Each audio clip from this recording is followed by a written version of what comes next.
प्रभास की फिल्म कल के 2898 एडी लंबे इंतजार के बाद फाइनली रिलीज कर दी गई है और ये सिनेमाघरों में एकदम सुपर डुपर अंदाज में रिलीज हो गई है। दिग्गज कलाकारों से सजी इस फिल्म में प्रभास के साथ दीपिका पादुकोण, अमिताभ बच्चन, दिशा पाटनी, कमल हासन समेत कई कलाकार एक साथ नजर आ रहे हैं। नाग अश्विन के निर्देशन में बनी इस फिल्म में साइंस फिक्शन के साथ एक्शन से भरी कहानी दिखाई गई है, जिसमें इंडियन आर्मी को भी जोड़ा गया है। अब नाग अश्विन और प्रभास की जोड़ी क्या दर्शक पर कमाल कर पाएगी? आइए आपको इसके पूरे रिव्यू के बारे में बताते हैं। फिल्में क्यों बनाई जाती है?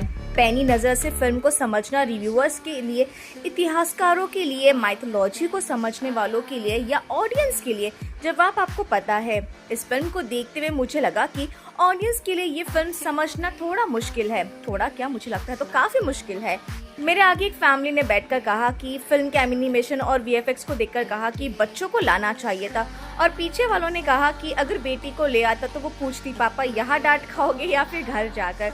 फिल्म देखते हुए कई लोगों से पूछा कि समझ आ रही है, तो मुंबई की एक बड़ी पत्रकार ने कहा कि जैसा कि फिल्म में कहा गया है कि दुनिया में एक ही साइड होती है, खुद की, सेल्फिश बनो और ये फिल्म मत देखो।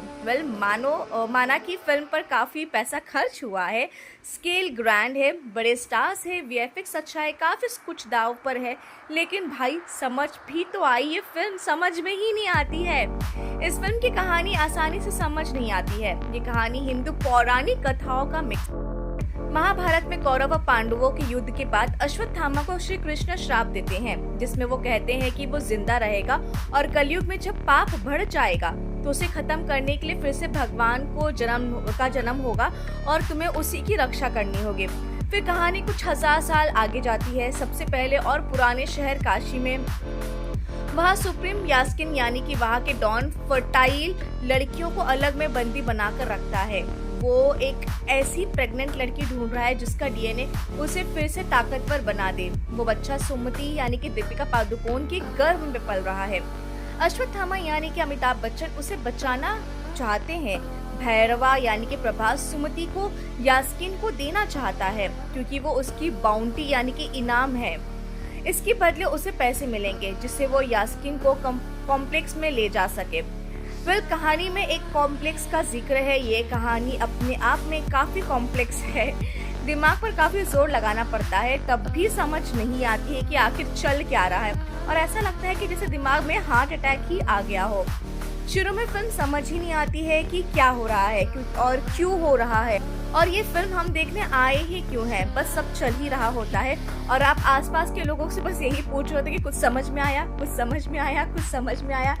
काफी देर बाद इंटरवल हो जाता है। इसी बीच शायद आप थोड़ी नींद भी ले लेते हैं। इंटरवल के बाद फिल्म थोड़ी बेहतर होती है। अच्छे वीएफएक्स दिखते हैं, ग्रैंड स्केल दिखता है और आखिरी के 35 मिनट में आपको लगता है कि हाँ, फिल्म में कुछ तो है, वरना पूरी फिल्म जेल लगती है, समझ से परे है। अगर आपको माइथोलॉजी की जानकारी है तो शायद फिल्म आपको समझ में आसानी से समझ में आ जाएगी, लेकिन फिल्म हर दिमाग पर इतना ज्यादा जोर डालने के लिए नहीं देखी जाती है, एंटरटेनमेंट के लिए ही देखी जाती है। वैसे तो फिल्म जो यहाँ बहुत कम मिलता है, कुछ ही सीन ऐसे हैं जो देखने में थोड़े अच्छे लगते हैं, वो भी अमिताभ बच्चन वाले ही सीन्स। बाकी ये फिल्म देखकर ऐसा लगता है कि जैसे आपके साथ कोई हादसा हो गया हो।